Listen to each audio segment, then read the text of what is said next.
Oi, gente, Samuel Straioto e eu, Rubens Salomão, chegamos para a edição 269 do Pode Falar, o primeiro podcast de política de Goiás, gravado aqui no estúdio do Sistema Sagres, em Aparecida de Goiânia. Muito obrigado pela sua companhia. Estamos aí em mais uma edição, Samuel, tudo bem? Estou bem, Rubens, e você? Firme e forte. E você de casa, como é que você está? Você que acompanha o Pode Falar. Rubens e eu temos aqui passeado por temas da cidade, temas, Rubens, que deveriam ou que devem estar presentes no debate eleitoral. E hoje vamos para mais um deles. É isso, vamos falar sobre a cidade, destaque aqui para Goiânia, o novo aumento do déficit habitacional e como enfrentar a falta de moradia em Goiânia nos próximos 4 anos, no próximo mandato. Esses são os temas desta edição do Pode Falar. Um fenômeno iniciado na segunda metade do século passado gera diversos desafios para a gestão municipal e um deles é o déficit habitacional. E o tema vai muito além da moradia.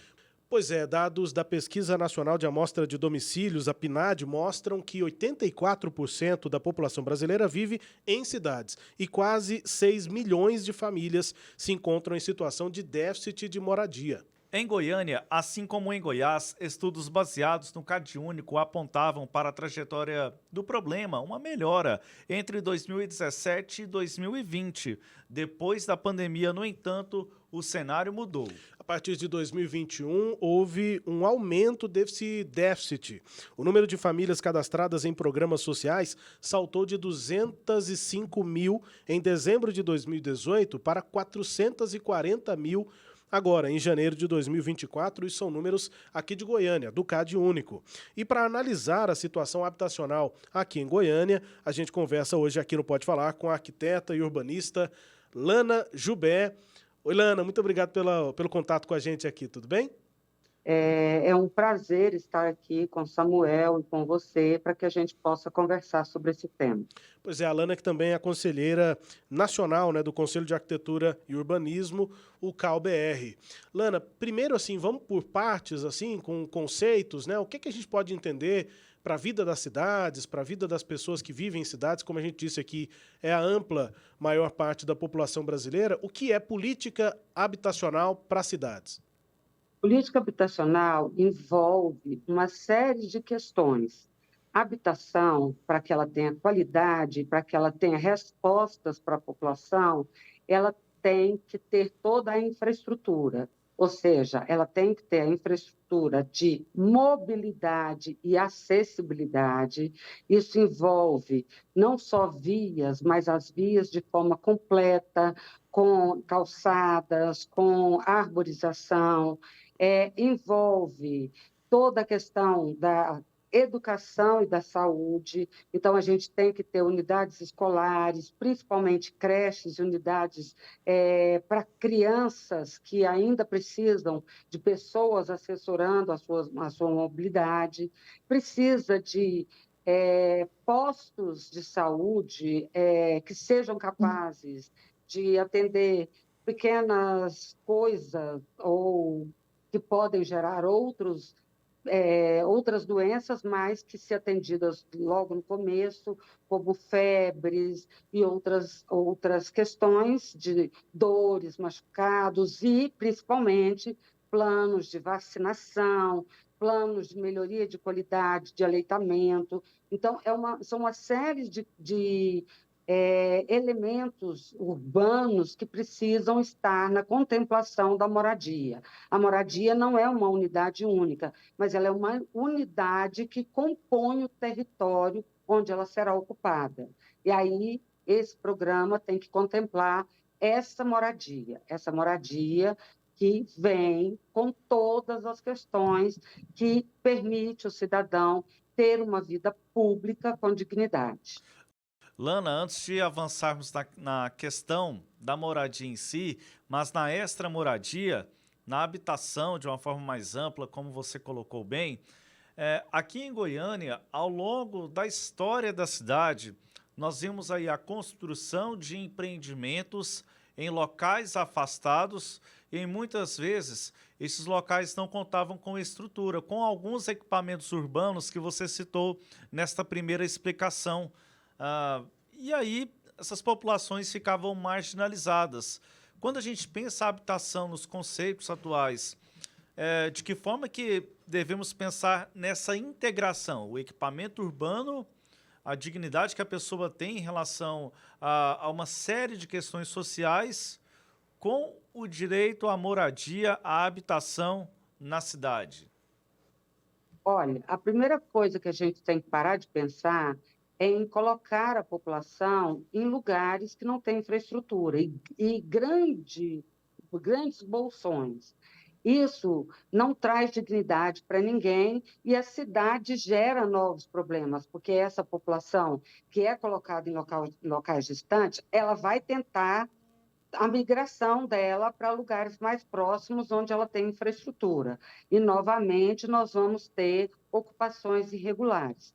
Então, hoje não se pensa mais em ocupações dessa forma e é inconcebível que o município não faça um cadastro geral do município em lugares desocupados ou em lugares com ocupações indevidas para que a população seja alocada de forma correta em locais com infraestrutura necessárias à condição de vida de qualquer cidadão e que o entorno seja mais preservado e, na medida do necessário, cresça de forma regular. É claro que tem a questão entre um município e outro município, que deve ser construída através do Estado.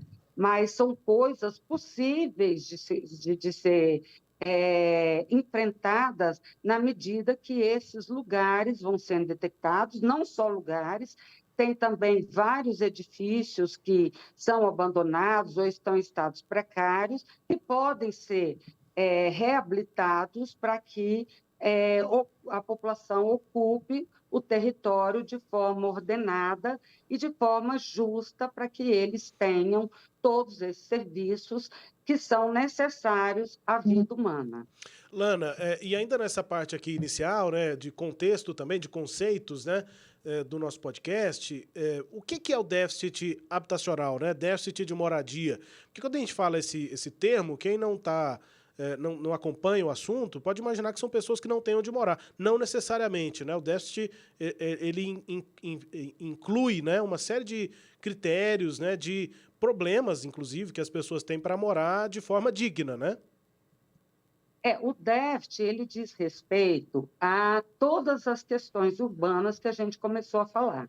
Ele diz respeito à acessibilidade, ou seja, as pessoas terem acesso aos lugares, a mobilidade, meios de transporte eficientes e capazes de levar essas pessoas, inclui, por raios de abrangência, ter creches, ter escolas, principalmente de primeiro grau e de segundo grau, porque ela precisa de raios de abrangência para que essas crianças tenham mobilidade e tenham acesso a esses lugares.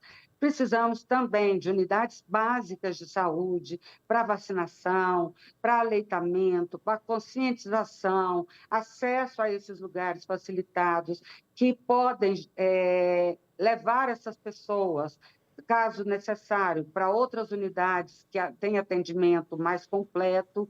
Então, mobilidade, acessibilidade, equipamentos públicos, como escolas, saúde, creches, são todos esses equipamentos que são necessários de forma em raios acessíveis e com acessibilidade permitida ou garantida para que as pessoas possam conviver, inclusive nos espaços públicos. Precisa de urbanização com praças, ou urbanização dos parques, arborização. Então, é um programa completo necessário, porque a gente tem, e toda a população tem necessidade de ter isso para que tenha saúde e para que tenha uma vida com dignidade. A gente falou aqui de uma questão que é importante, a estrutura desses locais. Mas quando a gente pensa no preenchimento dos espaços, nós falamos aqui de empreendimentos construídos no passado, afastados dessa infraestrutura e que refletem de alguma forma em um déficit habitacional. Mas aí quando a gente lembra de alguns exemplos aqui na cidade, como ali o centro, ali no Jardim Goiás, o condomínio América Latina, não é? Que ali foi na gestão do ex-prefeito Pedro Wilson, houve ali uma requalificação ali daquele espaço.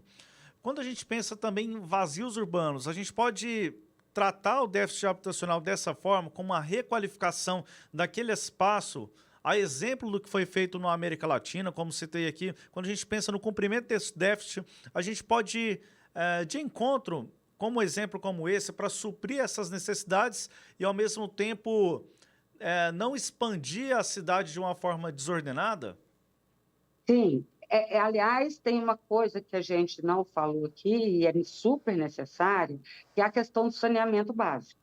É preciso que a população tenha acesso à água e ao esgoto.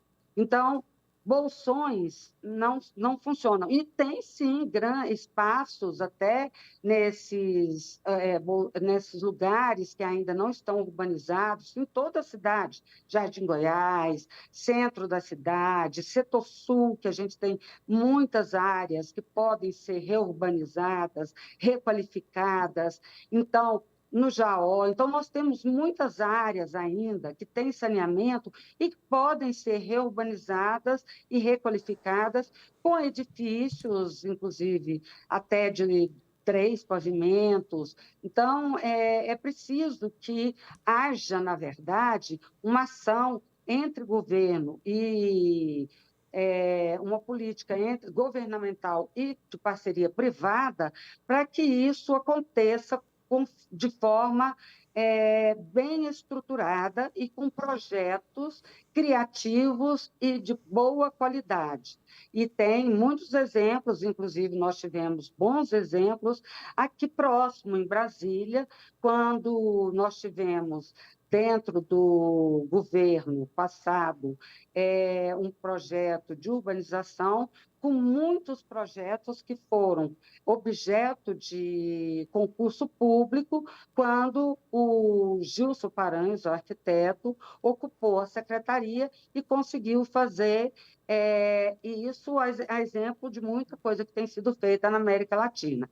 Nós precisamos, sim, buscar esses exemplos, mas nós temos muita área com infraestrutura de saneamento, iluminação, escolas, e creches, postos de saúde, unidades básicas de saúde. Então, é preciso, sim, que esse olhar seja um olhar muito qualificado dentro do mapa de urbanização e que esse déficit seja suprido com várias ações pontuais. É possível ser feito isso, sim. E parece ser uma opção mais inteligente, né, Lana? A gente observa quando as demandas vão sendo levadas para a periferia da cidade, vai tudo ficando mais caro, inclusive para a própria gestão pública, né, para levar essa infraestrutura até lá, que agora é obrigatório, inclusive, né? A gente não vê mais, necessariamente, não vê mais aqueles conjuntos abandonados, inclusive nesse aspecto da infraestrutura, como a gente via nos 80, nos 90, só construíam as casas, não tinha água, não tinha esgoto, não tinha energia, transporte, não tinha nada. Agora já é obrigado a ter isso. Mas, claro, se isso for realizado dentro da cidade onde essa estrutura já existe, é mais inteligente. A gente não, inclusive pensando nessa expansão da cidade, no urbanismo da cidade, que é tão debatido no plano diretor, mas a gente não vê essas questões muito presentes no debate eleitoral, Lana. Como é que você enxerga como especialista da área, quando chega a época de eleição municipal, falta muito ainda para o debate efetivo da cidade chegar no debate eleitoral? Eu entendo que falta sim. Agora, é preciso que essas pessoas busquem não só a parceria privada, público-privada, com gestores imobiliários, mas é preciso também que busque pessoas do planejamento urbano, que pensam a cidade, que a gente não pode pensar a cidade só na expansão. Ela fica muito mais barata para todos nós quando ela é pensada de forma organizada e que esse crescimento, que essa ocupação seja feita de forma organizada, porque se eu não penso de forma organizada, hoje o maior número de moradores de rua, e quando eu falo moradores de rua, eu não estou falando só mendigos, eu estou falando também dessas pessoas que têm carrinhos, que coletam lixo. Então, a maior parte está no setor sul, no centro. Então, essas pessoas não vão migrar para esses lugares, essas pessoas já estão nesses lugares. Então, é preciso ordenar esse território para que essas pessoas tenham acesso de forma, inclusive, mais inteligente e mais criativa e até mais esteticamente melhor, cumprindo, fazendo a cidade cumprir esse dever. É um dever dos governos fazer esses assentamentos de forma digna. E esses assentamentos feitos em áreas com toda a infraestrutura vai ser muito mais barato e não vai nem fazer uma migração de pessoas. Essas pessoas já existem nesses locais, só que elas estão de forma equivocada ou de forma não bem elaborada e que pode, inclusive, ter resultados éticos e estéticos muito melhores do que está acontecendo hoje. Nós podemos ter resultados bonitos de ocupação, inteligentes, com parques, com praças e lugares que têm toda a infraestrutura que garante um serviço de água, esgoto, escola, saúde, e já tem ali o serviço. Então, basta o governo trabalhar isso de forma correta. Lana, a gente aqui tem um destaque importante. Nós Hum. trouxemos um número na abertura aqui do programa em relação ao déficit habitacional, mas baseados aí na questão social mesmo, né, de pessoas cadastradas no Cade Único, o cadastro único do governo federal, cujo cadastro as prefeituras atualizam. Nós trouxemos uma questão social que ela é muito preocupante a partir de 2018, mas com uma acentuação muito forte a partir de 2020, a partir da pandemia. Em relação aos dados específicos da habitação, eles não são precisos. Nós não temos dados precisos quanto ao déficit habitacional hoje aqui na cidade de Goiânia. Nós temos estimativas, temos alguns números que entidades e o próprio IBGE também faz esta estimativa. Mas, de toda forma, eu queria fazer uma pergunta, que é a pergunta que destacamos aqui para o nosso público no podcast que está na tela. Como enfrentar o déficit habitacional em Goiânia nos próximos 4 anos? Só tem uma forma de enfrentar, de forma inteligente. Você mesmo citou que esse déficit aumentou muito com a pandemia. E é claro, muitas pessoas migraram para cá sem condição nenhuma. As pessoas, o empobrecimento na pandemia não é um privilégio de Goiânia, ele existiu em todos os territórios, não só nacionais como internacionais. Agora, enfrentar esse déficit exige uma inteligência maior.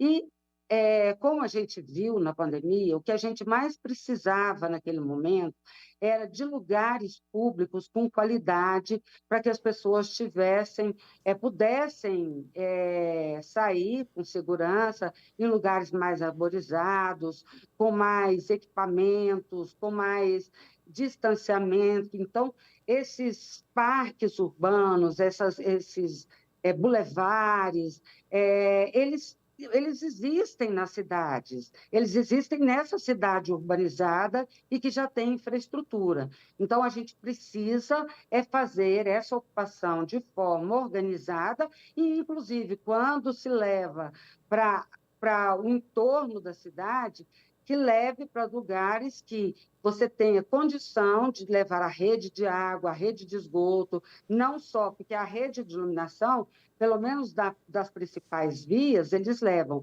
mas para distribuição disso em todas as residências, se você faz esse crescimento de forma ordenada, se a rede não existe lá, ela existe já no entorno imediato. Então, com baixo custo, é possível fazer essa expansão.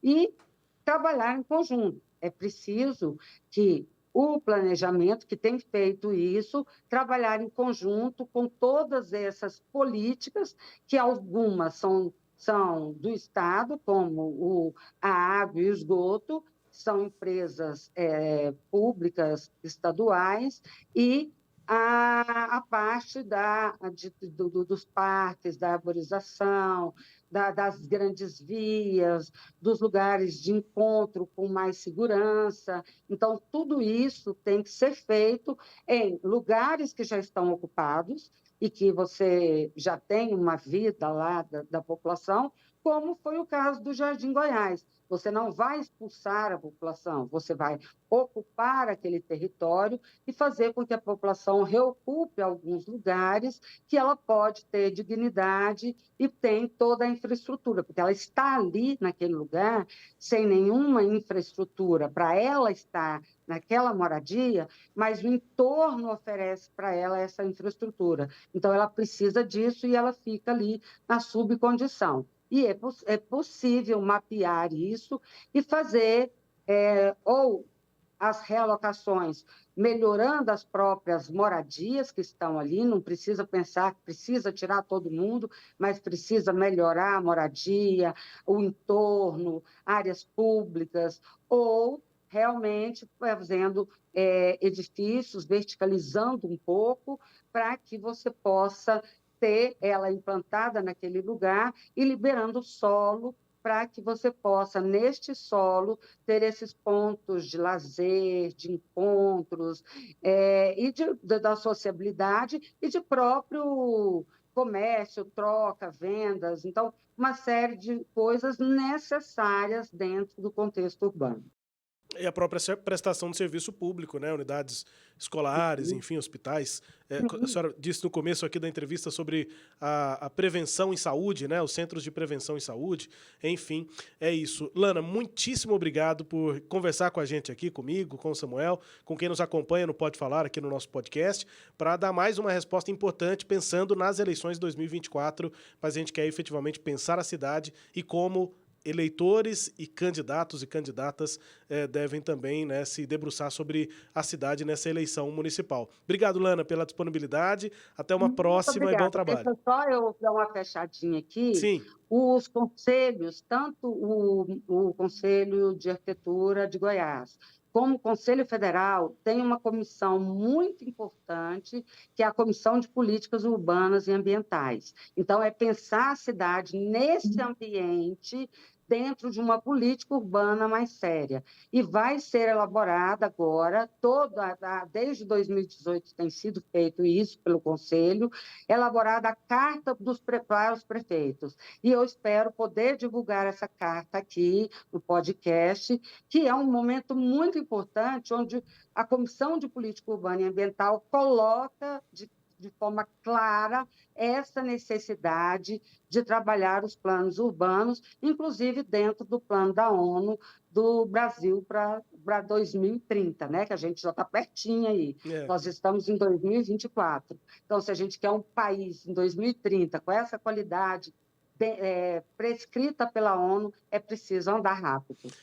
Exatamente, Lana. A gente, inclusive, né, tem aqui no Sistema Sagres uma quebra de protocolo rápida aqui na câmera geral, a gente mostra, inclusive, ali os ODS atrás da gente, né, compondo o nosso estúdio aqui do podcast, que são os Objetivos de Desenvolvimento Sustentável da Agenda 2030 da ONU. Então, sem dúvida, a gente quer abrir todo o espaço para falar sobre a Carta dos Conselhos, né, de Arquitetura e Urbanismo para os prefeitos ou prefeitas que vão ser eleitos aí em 2024 para mais 4 anos de gestões que são fundamentais para atender as demandas e para cumprir esses objetivos que já estão perto do prazo, aí 2030 está chegando. Obrigado, Lana, bom trabalho e até a volta, até outra oportunidade para a gente falar sobre a carta.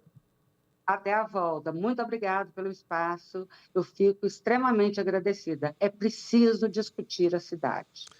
Sem dúvida. Pode Falar está tentando fazer isso aqui já há algumas edições. Hoje a gente falou sobre habitação, déficit habitacional, com a Lana Jubé, arquiteta e urbanista, que é conselheira, né, do Conselho de Arquitetura e Urbanismo Nacional. Samuel, boa conversa. Acho que o que a gente conclui aqui é que trabalhar contra o déficit habitacional é também ter medidas contra a desigualdade social, né?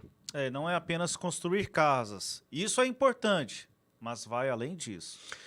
Valeu, Samuel. Até a próxima. Até, Rubens. Obrigado a você que nos acompanhou até aqui nesta edição do Pode Falar, edição 269. Você nos acompanha semanalmente e siga aí o Pode Falar no seu tocador de podcast preferido. Receba uma notificação, um episódio novo toda semana. E toda sexta às 8 da noite. Estamos no ar em vídeo na Sagres TV e no nosso canal no YouTube. Obrigado pela sua companhia. Um grande abraço. Até semana que vem.